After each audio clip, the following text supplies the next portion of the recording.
আজ শিক্ষক দিবস। সমগ্র দেশ তথা রাজ্যের সাথে লামনিংয়েও বিভিন্ন সরকারি ও বেসরকারি শিক্ষা প্রতিষ্ঠানে শিক্ষক দিবস পালন করা হয়।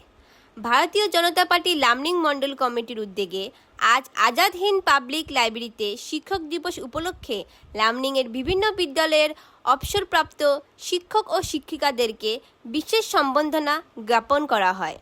এই অনুষ্ঠানের বিশেষ অতিথি হিসাবে উপস্থিত ছিলেন লামনিং সমষ্টির বিধায়ক শিব মিশ্র এবং বিজেপির লামনিং মণ্ডলের সভাপতি দেবাশিস গুপ্ত। লামনিং টাইম রিপোর্ট। আজকের দিন একটা পবিত্র দিন। আমাদের যারা শিক্ষাগুরু তাদেরকে সম্মান জ্ঞাপন করে যারা আমি অধিকার পেয়েছি, আমি মনে করি আমার জীবন ধন্য।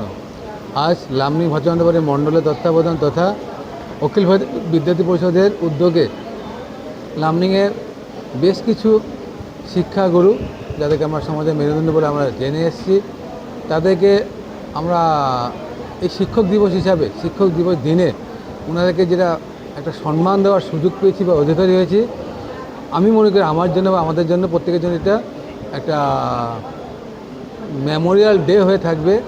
আমরা আশাবাদী এই পরম্পরা যেন আগামী দিনেও থাকে, যাতে করে সমাজ আরও একটা সুন্দর রূপরেখা পায়।